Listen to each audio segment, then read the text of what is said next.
ఏమి తిందుమో ఏమి త్రాగుదుమో అని మీ ప్రాణమును గురించి అయినను, ఏమి ధరించుకుందుమో అని మీ దేహమును గురించి అయినను చింతింపుకుడే. అంటే కొంతమంది ఏం చేస్తారంటే, ఒక 100 రూపాయలు ఉన్నదనుకో, ఈ రోజు ఖర్చు పెట్టేస్తే రేపు పరిస్థితి ఏంటో అనుకుంటుంటారు. కానీ పక్షులు అలాగ అనుకోవటం లేదంటున్నాడు ఆయన.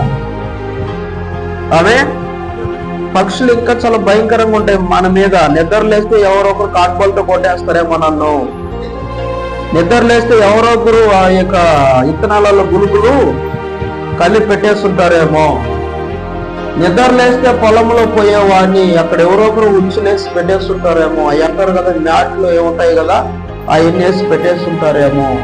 ఆ పక్షికి పిల్లలు పాపలు ఉంటాయి, గూట్లో చిన్న చిన్న పిల్లలు ఉంటాయి, నోరులేని పిల్లలు ఉంటాయి. అప్పటికప్పటికే ఏమంటారు ముక్కు పచ్చారని పిల్లలు కూడా ఉంటాయి. వాటిని వదిలేసి మేతకి వెళ్ళాలి. పక్షి పడ్డదంటే వాన కానీ మేత కూడా ఉండదు పాపం ఇంటికి. అయినంతలో వానలో కూడా వెళ్తాయి.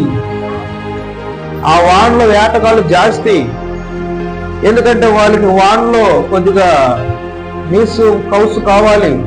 అందుకని వేటగాళ్ళు ఏం చేస్తారు, ఉచ్చులు ఎత్తుకొని వలలు ఎత్తుకొని అన్ని ఎత్తుకొని వేట శికారులకు వస్తారు.